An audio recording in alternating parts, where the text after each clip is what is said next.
stress on shoulder joint. This can cause some tears on the calf that can cause some injuries. So we can say that having an optimal balance in shoulder muscles is crucial for joint stability. It's important, the shoulder strength. Why? Because it optimizes performance, prevents injuries, and also supports long-term health. To do that, we used a handheld dynamometer. That is an instrument that measures the force, in this case an isometric way. And so the aim of my study is to explore precision assessment of shoulder strength and the correlation with a possible injury. All of that using a handheld dynamometer. We took a team of volleyball of 14 male, all right-handed, with only one exclusion criteria, that was the absence of injuries at the beginning of the season and during the season.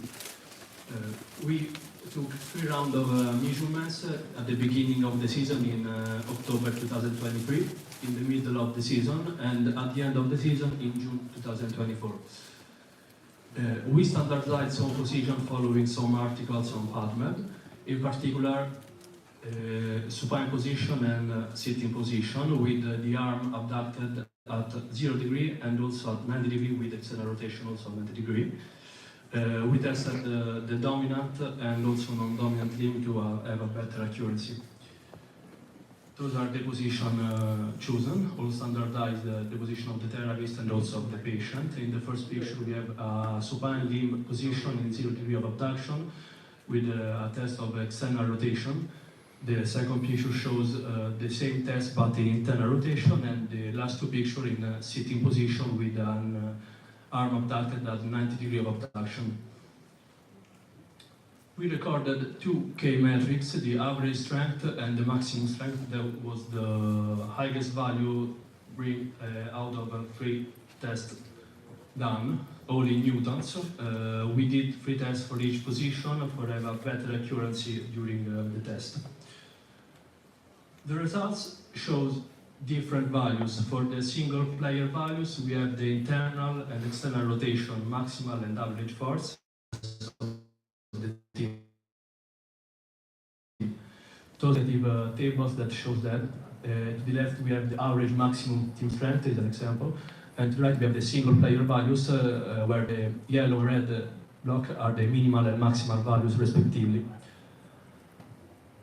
During the season were injured 4 players, 2 of them with a possible correlation with a reduction of strength level. In those cases, these players at the beginning of the season had values that are slightly reduced with respect to the team, and after the injuries, the value decreased further. The third athlete had an injury, a traumatic injury following a match, so there is a correlation. And the fourth guy, at the beginning of the season, had values that are higher with respect to the rest of the team, and after the injury, during the last day of testing, his values are higher with respect to the normal. So in this case, having much stronger respect to the rest of the team was not sufficient to prevent an injury.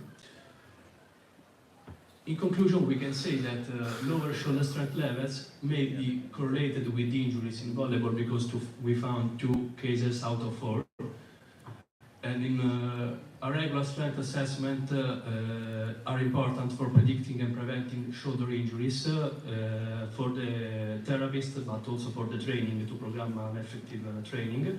But in any case, further studies are recommended to reinforce my conclusion. Thank you for your attention.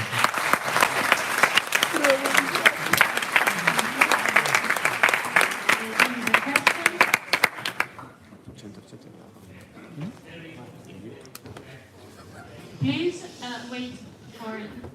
Stanno a fare la question. Thank you. Wait.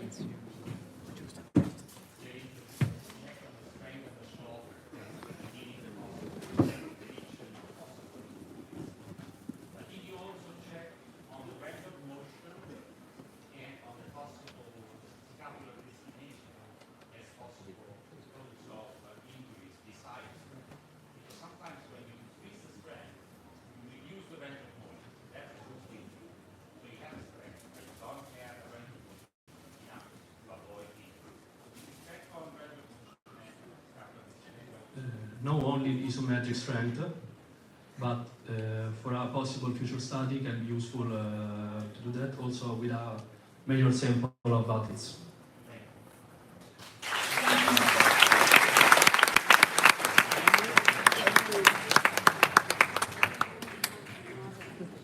Non farei idee.